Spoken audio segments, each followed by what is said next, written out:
we made it. We've raced around the country and reached the banks of the Thames for the big send-off. Not only that, but yesterday we finally got that elusive British stage win. Now, it would be easy to contrive some lazy pun about Big Ben, but you won't catch me doing that. Ben Swift's heroics aside, the 2009 Tour of Britain has been characterised by crowds on the side of the road, on the finishing lines and at the start villages. It all got off to the brightest of beginnings back in Scunthorpe. And it wasn't long before we got our first glimpse of Thomas de Gendt, the man with a jersey fetish. Every day we'd see him attack. But it was Garmin's Chris Sutton who outsprinted everyone into York. Chris Sutton, the Australian, takes victory on the line. He became the first yellow jersey. The next day, huge crowds came out to celebrate Bradley Wiggins' return to British roads. But in Newcastle, Gateshead, it was the Dutchman Kai Royce who stole a march on everyone and then held off the chase. Here he comes up to the line. The stage victory, stage 2 in Newcastle Gateshead, goes to the Dutchman Kai Royce, and he's loving every moment of it. His story took your breath away. 2 years ago, he lay in a coma for 11 days after an accident. Starting stage 3 in yellow meant the world to him. Last evening, I'm something a little bit crying. And, He hung on to yellow from Peebles to Gretna, but that was the stage which saw Boasson-Hagen burst into life. It's Boasson-Hagen on the front, coming up to the line. Who's going to get it? Oh, Boasson-Hagen gets it on the front. Stage 3 was followed by stage 4, and the commentators were getting used to the double-barrel drill of shouting out the big Norwegian's name. Edvald Boasson-Hagen, Boasson-Hagen, it's Boasson-Hagen! But behind him there was a crash which ended the tour for some and prolonged the agony for others. a bit battered and bruised, a few stitches, and we're back together. Luckily, I'm not as bad off as someone else, so I'm quite pleased to start, you know. And so to Stoke, the home of Deja Vu. Look at this, it's Boasson-Hagen. Boasson-Hagen has got away from the rest. He's got extra speed to spare. Here he comes up to the line. The Norwegian wins his third stage here of the tour.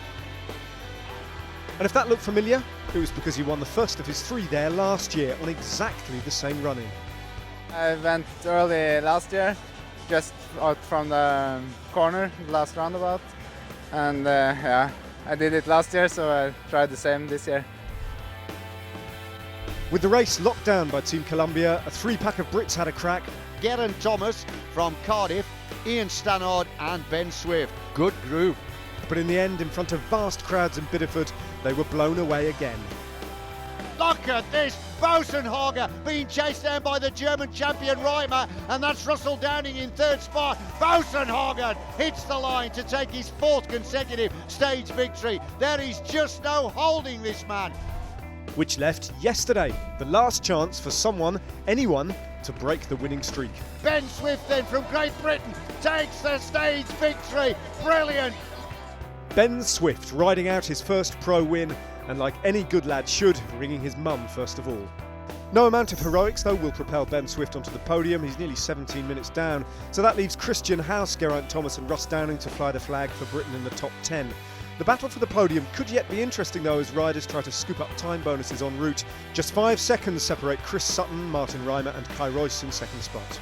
Edvald Boasson-Hagen leads the race pretty much untouchably on 23 seconds.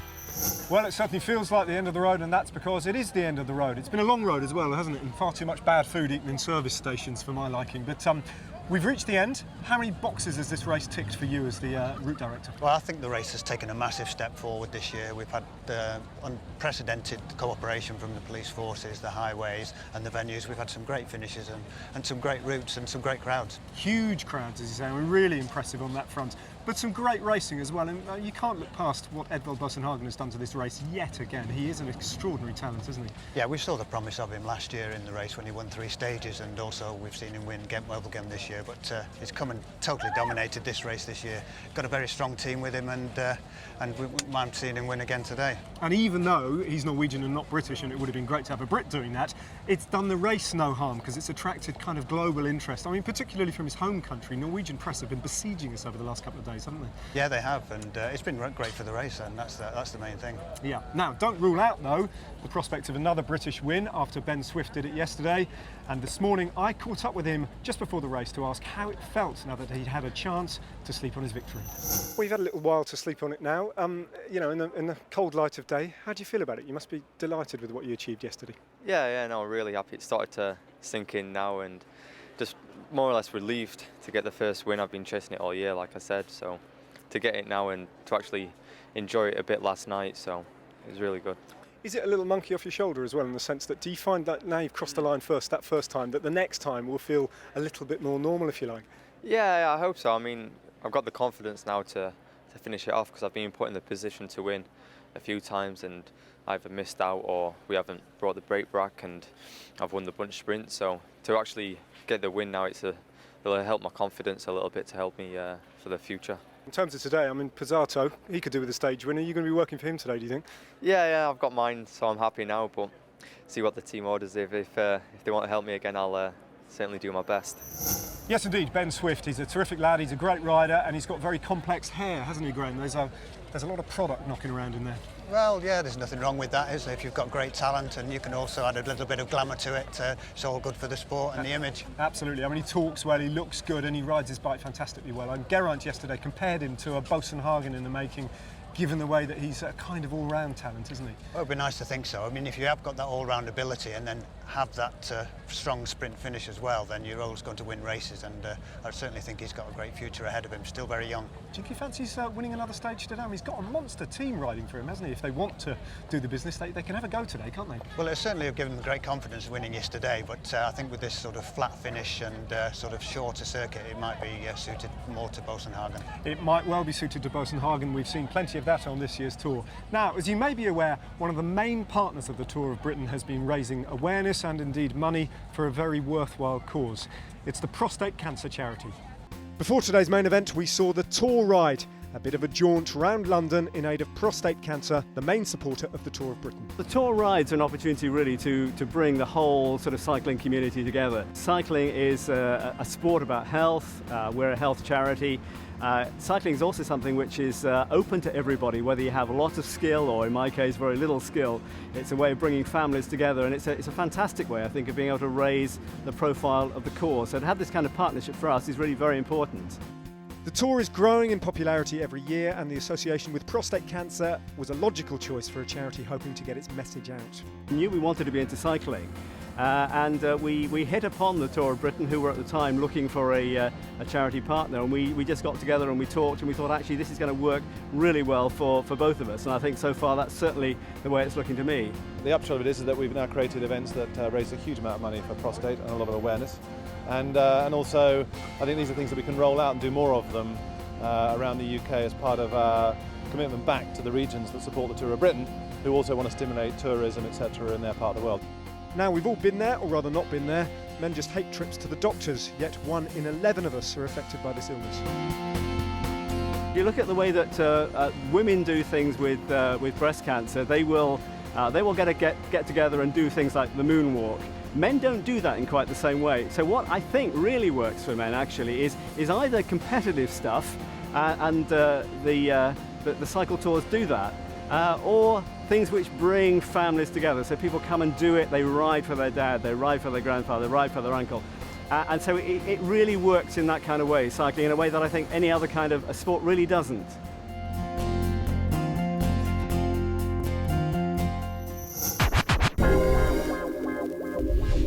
92 kilometres in total, over 10 laps which start and finish on the embankment, taking in Big Ben, Trafalgar Square and the Tower of London. Lovely jubbly.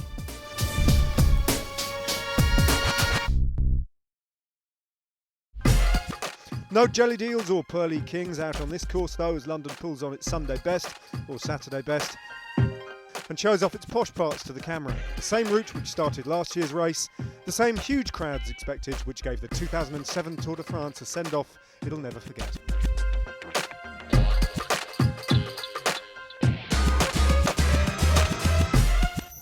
So, late hazy summer sunshine, huge crowds gathering on the banks of the Thames, The scene is set. Let's join Anthony McCrossan and Hugh Porter. Yes, lovely warm conditions here for the final stage, stage 8. There's the leader, Edvald Boasson Hagen of Norway and the Columbia team. He's got a 23-second advantage over Kai Roos, the Dutchman riding on Rabobank. Martin Reimer, the German champion, is at 25 seconds. Chris Sutton at 28. Now then, I can't see anybody beating Boasson Hagen, but I think what I can say is we're going to be in for an interesting contest because there are 3 intermediate sprints in this race that carry bonuses, 3, 2 and 1, and those sprinters behind Boasson Hagen will be battling out for it. So it's 10 laps of this 5.8 mile loop, so it's going to be very fast and very furious.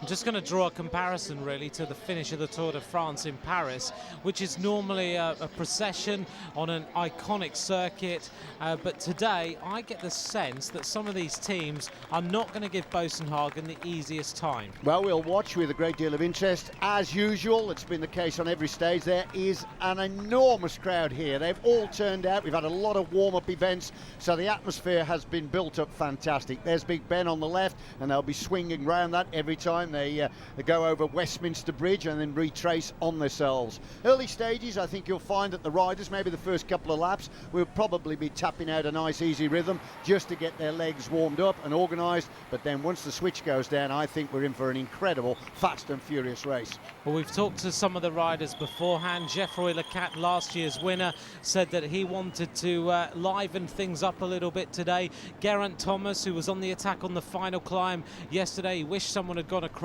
to him. He also thinks he wants to have a go too. Right on the left there is the Italian champion Filippo Pozzato, who was second yesterday to Ben Swift at the finish in Yeovil. He obviously did a superb team job leading out Ben Swift, but I was talking to Geraint Thomas in the hotel earlier, and Geraint Thomas said to me, I'm going to go for this. I want to get something out of this race, and I am going to have a go. Now, Geraint Thomas, of course, is a gold medal winner for the 4,000 metre team pursuit, so this very flat course will suit him because he's got the high leg speed.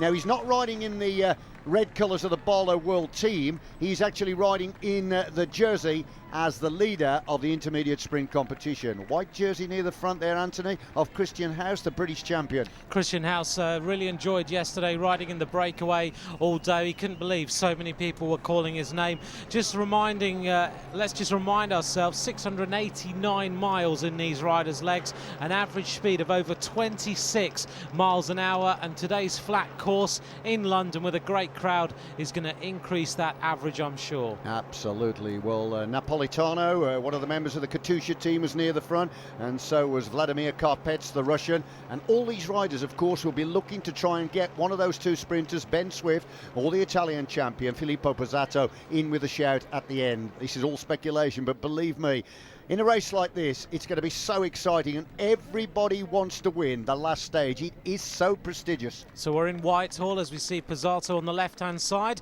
the Italian champion, but the British champion Christian House goes to the front through that corner. So this is the warm-up lap, as it were. All the action is still to come, and I tell you what, there is going to be some fireworks, believe me.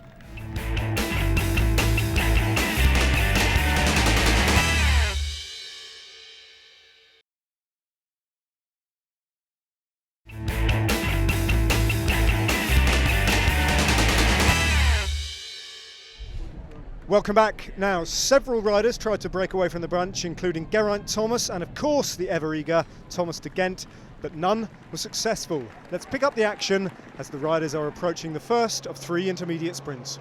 And we're on the 3rd lap now. We're going up towards Tower Hill, and then this will give the riders the turn, and they will be retracing back to the line for the first of the 3 sprints.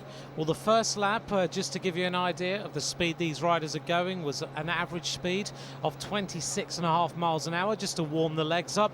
But Geraint Thomas's attacking lap was an average speed, Hugh, of 30.1 miles per hour. That's pretty rapid. That's absolutely astonishing. Now then, on their way back, and this is where we are likely to see the first action, because on the line there are bonuses, 3 for first, 2 for second and 1 for third, and this is where the sprinters will be looking for an opportunity to try and edge nearer to a podium position in the Tour of Britain. There are some riders down there from the Halfords Bike Hut squad quite near the front. Well, the Halfords Bike Hut team, of course, with Ed Clancy and Rob Hales in there, and Rob Hales likes this London course.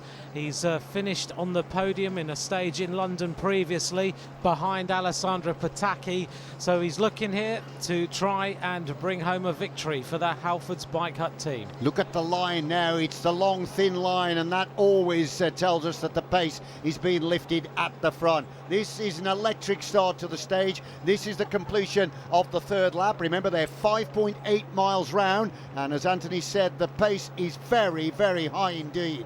Well, if they can hit the line and a rider can pick up a few bonuses here, someone who's placed maybe 4th or 5th in the general classification, then the shape of this race could change before the end. Let me just reinforce those places that I said at the top of the programme. Boasson-Hagen leads overall by 23 seconds from Kai Roos. Martin Rimmer is third at 25, but look at this then. There's a little attack developing here. The British champion trying to go away, Christian House. Christian House looking strong again, so the ride yesterday has not hurt those legs too much. His sponsors are here because they're based in London, and he really wants to put on a good old show. Christian House really did turn on the style yesterday. He tried valiantly to try and clinch a stage victory, but it just slipped away in the closing stages. But this man that lived a long time over there in Texas is now obviously enjoying riding in front of such a massive crowd. He looks back, he knows he's got them boring down on him. There's the advantage. It's about 25 metres. Looks as though he's going to get pulled back. It does look like he's about to get pulled back. I heard yesterday he's thinking next year of riding the Race Across America with one of his sponsors. My goodness me, that's about 3,000 miles, isn't it? Now it's Garmin Slipstream that come to the head of the field. Now they're obviously looking after the interests of Chris Sutton in this sprint, because 3 seconds on the line for the first man over. Sutton's lying 4th overall, and he's 28 seconds back off yellow, but he's even more closer to the second place rider. He's only 3 seconds behind Roos. So much at stake on these sprints. Well, look here now as the team in white, the Cervelo test team, looking after the interests of the German champion who wears the diamond earrings in his ears, Martin Reimer. They're moving him up towards the front. Martin Reimer, he's a man with a lot of power in those legs, and he can finish very, very quickly indeed. So keep an eye out for Reimer as well. The lead out now is beginning to unfurl as they get nearer to the line. Well, they're on the embankment now as they power their way towards the first sprint of the day. Who's going to take this one? It looks like Cervelo have complete control of the front of the peloton, but noticeably Euskaltel-Euskadi also in orange moving up. So they're looking after the interests Euskaltel-Euskadi of Goldo Fernandez. Well, we're looking now at Cervelo on the right-hand side of the picture in white. They are moving across. They want to position Reimer, but Rabobank squeezing through that gap. Here it is then. They're unfolding the sprint now right in front of us, and it's Rabobank leading this one out. Who's going to get it on the line? Remember, there's 3, 2 and 1 seconds available. Getting ever nearer. Rabobank have committed themselves too early there. I think that was Stam Schneider actually. And look on the left of the screen. There's Russell Downing trying to come round, and he's trying to get on the side here of Martin Reimer. Now this is only a sprint, remember, for 3, 2 and 1 seconds. What's it going to be like when we get to the end of the race? It is so important. Up to the line. Well, who's going to get this? It's so close. They're going to throw their bikes at the line for these bonuses. 3 to first, 2 to second, 1 for third. Here it comes. Well, Reimer gets it, doesn't he? The German champion got that in the end, and it looked like Chris Sutton. It is confirmed. So the 3 seconds goes to Reimer, the 2 to Sutton, the 1 to Downing. Now, it doesn't matter about the points because De Gent has already won the classification,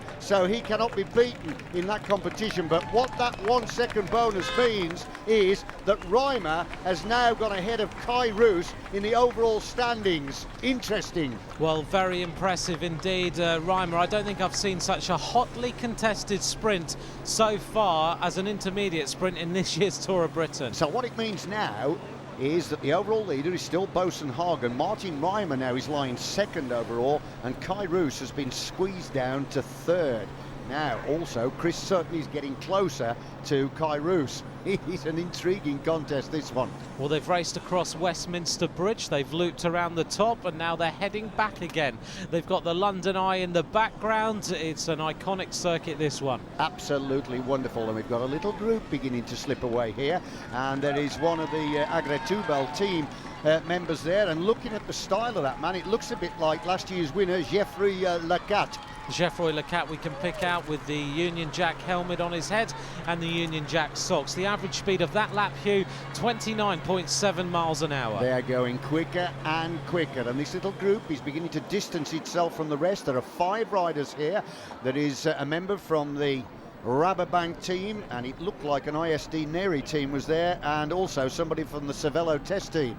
Also picking out in the black from the Rafa Condor team, and we've already mentioned Geoffroy Lacat at the back in the blue colours. Looks like Simon Clark in the luminous kit of ISD Neri. So an interesting group going away here. 5 riders. Now then, can they keep the bunch at bay? That's the question.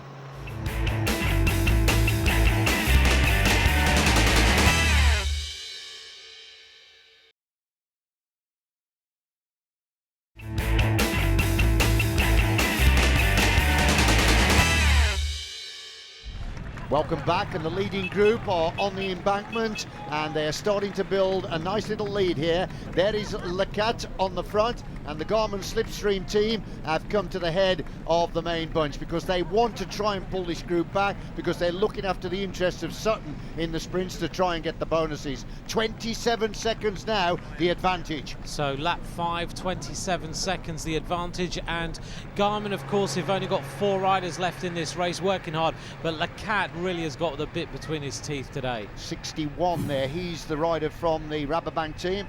Stam Schneider, and it's confirmed right on cue, Darren Lapthorne in there for the Rafa Condor squad, former Australian champion. And you mentioned Simon Clark earlier. David Apollonio is in here from the Cervelo test team.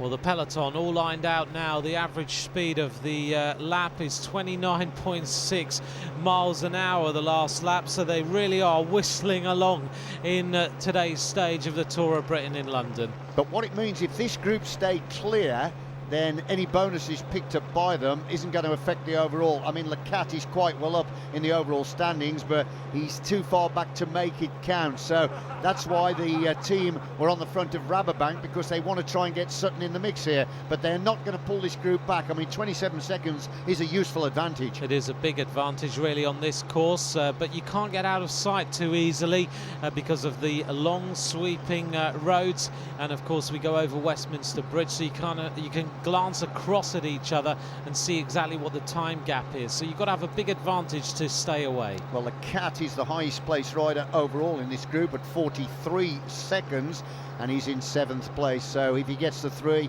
it'll only elevate him to 40 behind Yellow. Well, we're looking there at the peloton, and as I said, there we go, we'll be able to see the breakaway on the other side of the road. They've nibbled back a couple of seconds, but there we are. You could see the difference between the two groups as they come up to the turn here at the top of the circuit, and that of course is right by the Tower of London. Well, we rode this course earlier on today to find out what it's like, so we both know, Hugh, it's a little bit of a rise up here, and then it's very, very quick down to the finish line. I think the thing that surprised me riding around it, Anthony, was there's so many twists and turns. There's a little bit of chicane, and there's even a little bit of pave as well.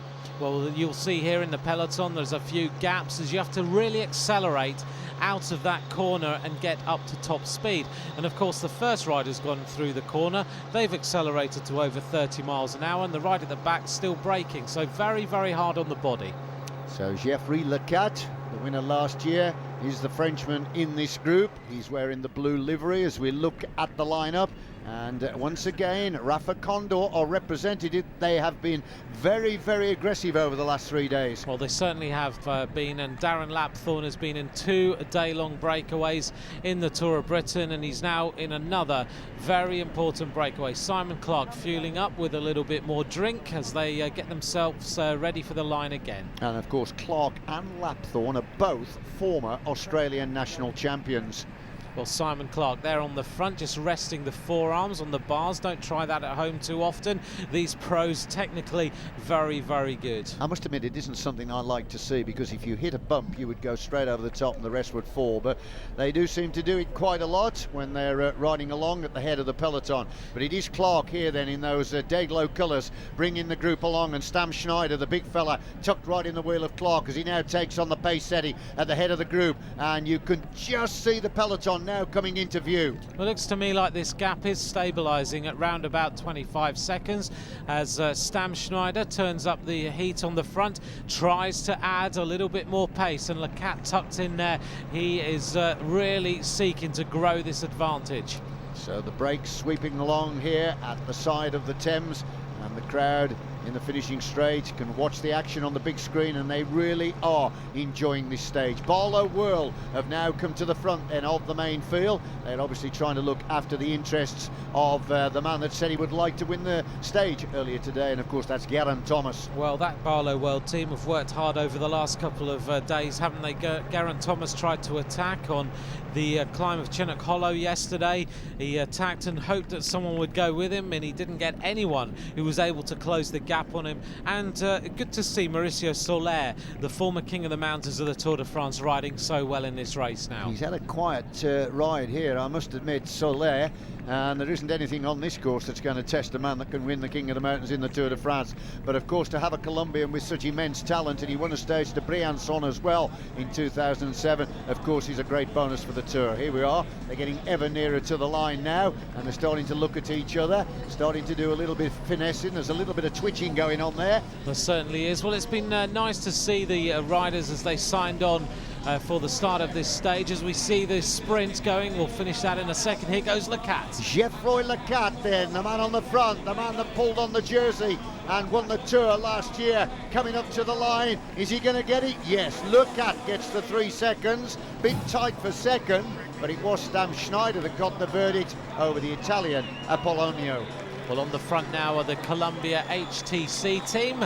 We've got used to this over the last 7 stages, this being the 8th, the final one. Stam Schneider looking to take a little trio away now. Well, obviously the Columbia team now starting to look after the interests of Boasson-Hagen. They're not going to let anything go too far away, and they are such a strong, polished unit. They'll just keep an eagle eye on anything that develops, and if they start to get a good lead, they'll pull it back, and you can see already back to 19 seconds. So they're chipping away at the advantage. Now Ned caught up with Stephen Roach, a former winner of the Tour de France. You've been watching on from afar, watching your lad's progress. He's had a half-decent race, hasn't he, Nico? Yeah, he's had a good race. He's had a very good season so far, very consistent right through, great Tour de France. And of course the Tour of Britain has been kind of capped it all from, like, unfortunately he hasn't won a stage, but he's had a good tour so far. And of course I'd all stand to him, I hope, in a week's time when they're in the Worlds. He told me, I spoke to him yesterday, we interviewed him, he told me you're quite a hard taskmaster. Are you tough with him? No, I'm trying to see, everybody comes along and pats him on the back and says, Nicola's a great ride, Nicola a great guy, and everything else, whereas sometimes people kind of see him and what he's doing as being great. But I think the guy has a lot more potential, and I think that it's up to my duty to kind of say to him, for me, it doesn't matter what results he has, but what my role, I think, is to, when he's 30 years of age, he can look back and say, I've gotten the most out of myself. Whereas if I kind of say, well, okay, Nicola is a great guy, you're doing great, if he's content with that, he might kind of be content, and that's it, whereas I kind of try to keep the ball hopping and kind of make him kind of believe that he can go further and achieve better things. So that when he's 30 and sits down with kind of 4 kids under his arms, he can say, well, I've done that and done my best and got the most out of myself. It must be really difficult when you've got a father that's won the Tour of Italy, the Tour de France and the World Championships. It's a bit like Eddie Merckx when his son used to race. Well, of course, Nicholas didn't really concentrate on cycling. Maybe he was trying to find maybe another sport that he was good at.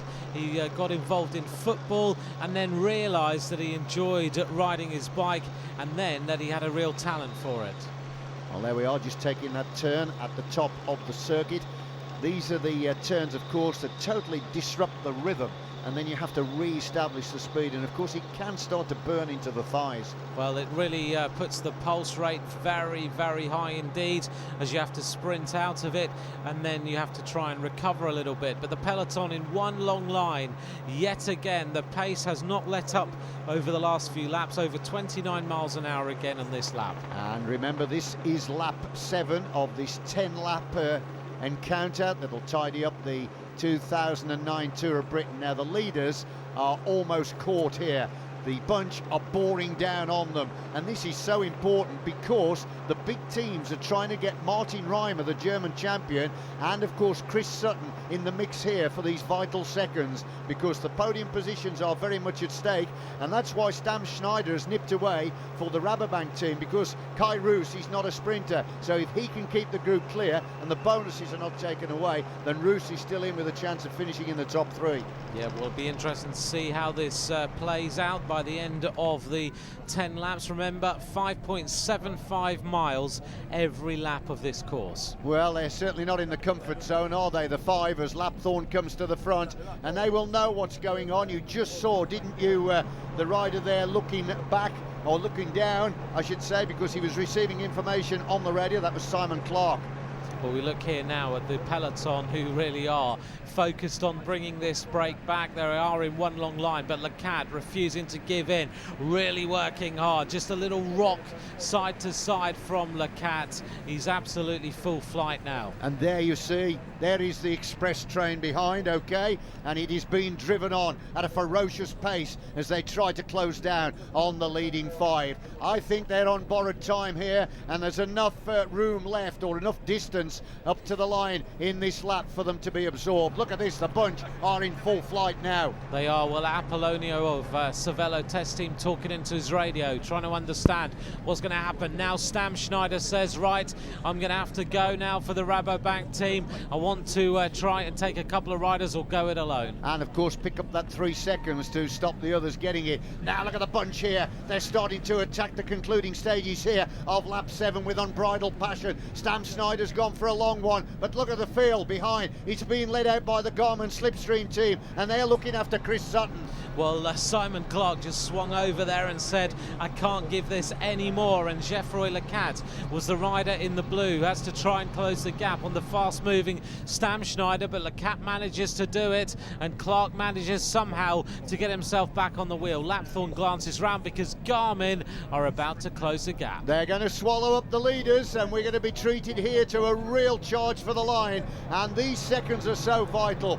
Look at this, the gap is coming down, coming down, coming down. Junction is made. Now then, who's going to get this sprint here? It's still the blue jersey on the front of Agra Tubel, but Garmin Slipstream are just lurking there menacingly. And also up there you can see, that's I think Nicholas Roach as well.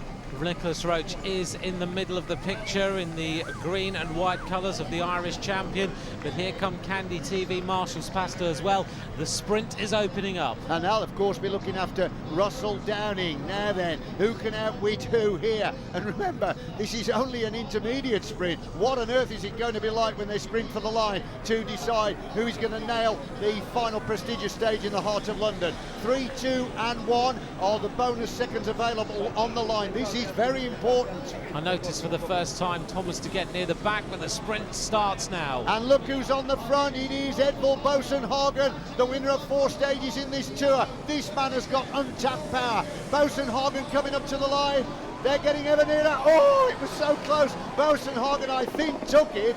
Well, what about second and third? I think we're going to have to see a picture of that. Please let me see a picture. It was just too difficult to call. Well, there we are. Boasson-Hagen got it, and second spot was Chris Sutton for 2 seconds. Graham Brown got third for the 1 second, and the German champion Martin Reimer didn't get anything there. So it now means that Reimer and Sutton are both in the shake-up for second place in the tour, and Roos is also in there as well.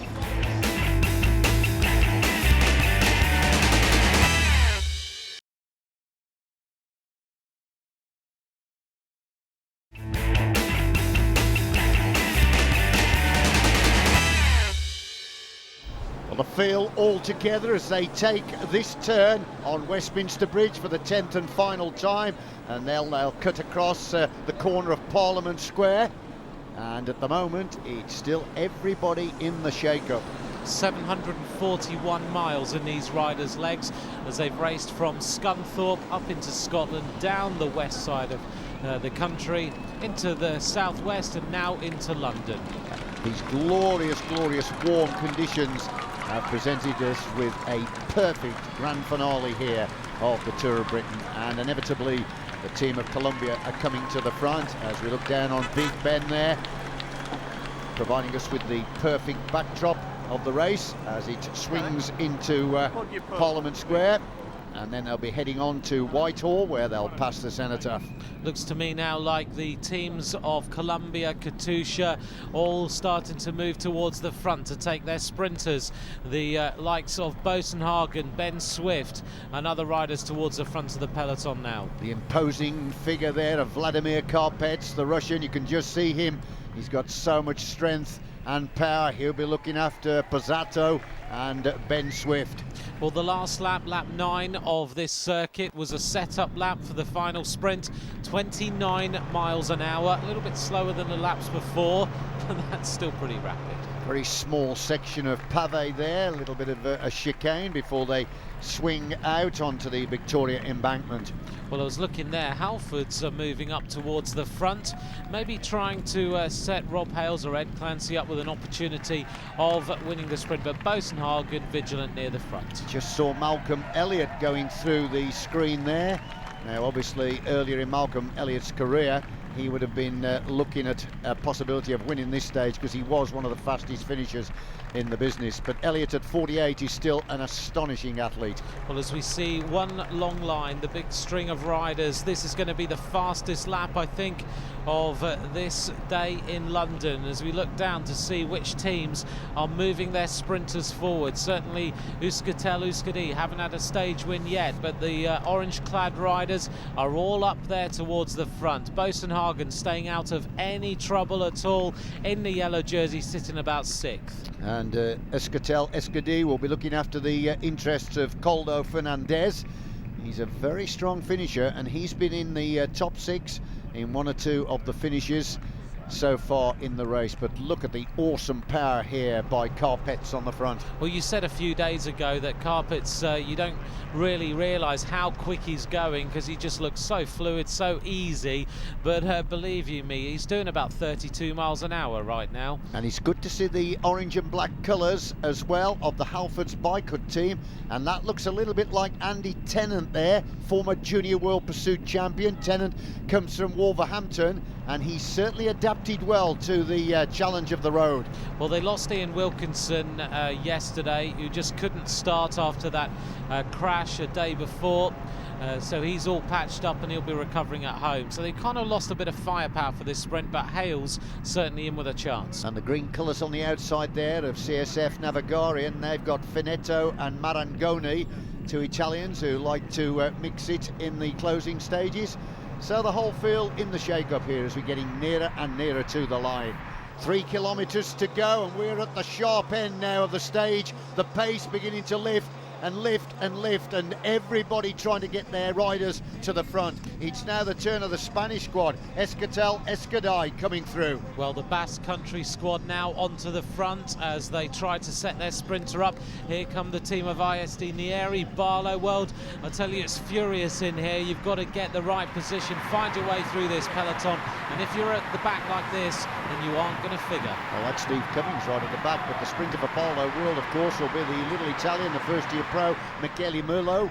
He's had several top 4 finishing places, and they are obviously looking after his interests, but at the moment it's all orange on the front, and this is Euskaltel-Euskadi. Well, they absolutely flew out from underneath that tunnel. That was an impressive turn of speed as they set themselves up for the finish, and there is a massive crowd and a great atmosphere awaiting these riders as they power their way into the finish. And this big effort by the Euskaltel-Euskadi team is to try and set up Koldo Fernandez for the finish. Well, on the right-hand side, with absolute ease, the yellow jersey of this year's race, Bosenhagen, just rides his way up towards the front. And I tell you what, Malcolm Elliott was rubbing shoulders with one of the riders there as he's trying to get up to the front. He's right on the extreme left of our screen there, Malcolm Elliott to the Candy TV Marshall Baxter squad. But now it's beginning to thin out at the front. Well, this is going to be a furious lunge for the line by these riders as they try now to set themselves up. Here come Halfords on the left-hand side in the orange colours. Here go the Euskaltel-Euskadi team. They're all trying to outpower each other now. Halfords coming through, the Halfords Bike Hut squad, and they'll be trying to look after Hales. 1 kilometre to go. The final 1,000 metres of the 2009 Tour of Britain, and it's Halfords Biker that is now doing the work on the front. Is that Andy Tennant or is that Ian Bibby? I can't quite work it out.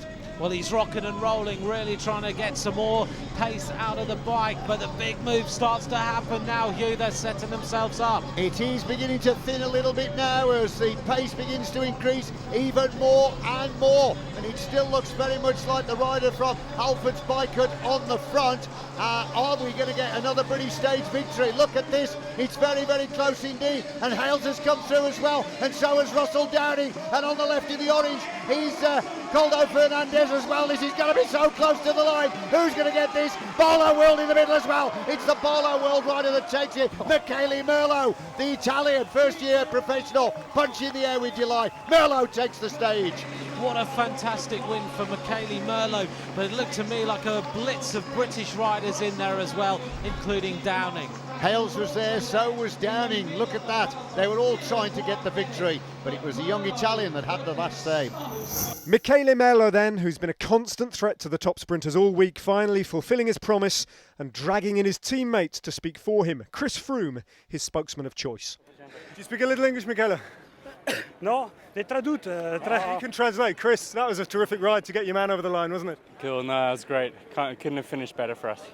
He's shown exactly how good he was earlier on in this tour as well, that a sprint win was always going to happen for him at some point. Definitely, I mean, he's had 2 seconds now, so he's a great young sprinter. I mean, it's his first year as a pro, so no, really good for him. And I think also having Stephen Guerin to help him, it's been perfect for him. He's loved it.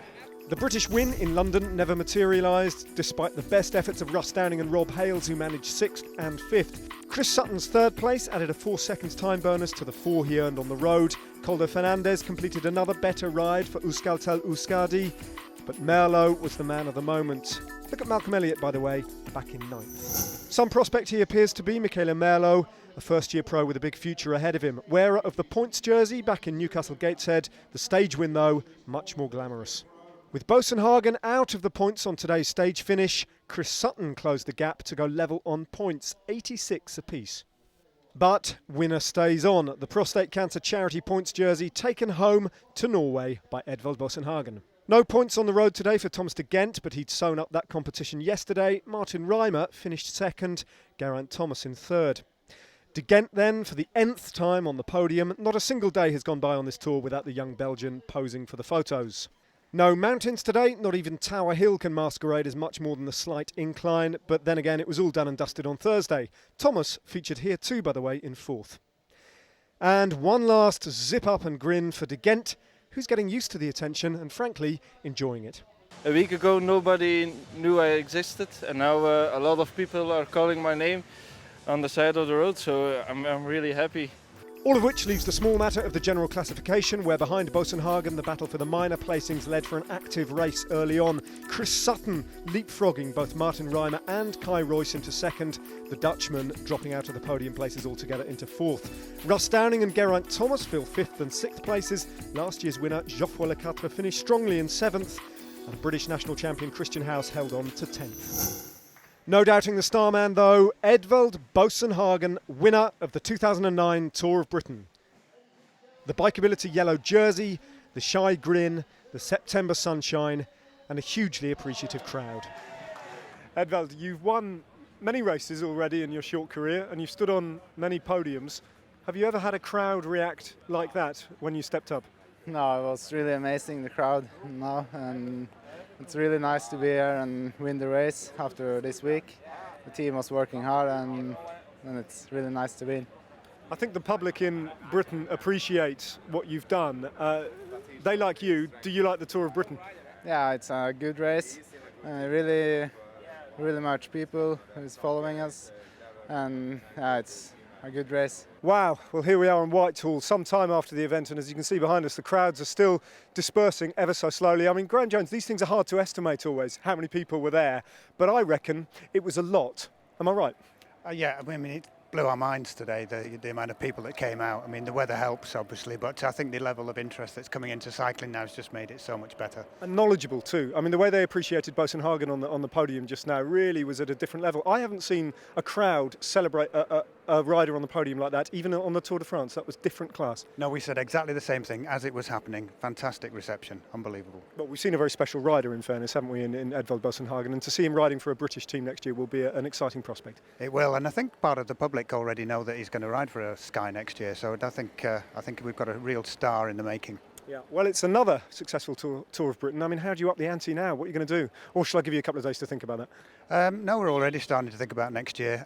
One of the things we've not got to do, I mean, we've taken a massive step forward again this year, but I think we're not going to rest on our laurels. We've got to take it further forward. Thanks, Graham. Well, all it remains for me to do is to thank Scunthorpe, York, Darlington, Newcastle, Gateshead, Peebles, Gretna, Blackpool, Stoke, Frome, Bideford, Hatherley, Yeovil and London. And thanks to you too for watching at home. Let's do it all again next year.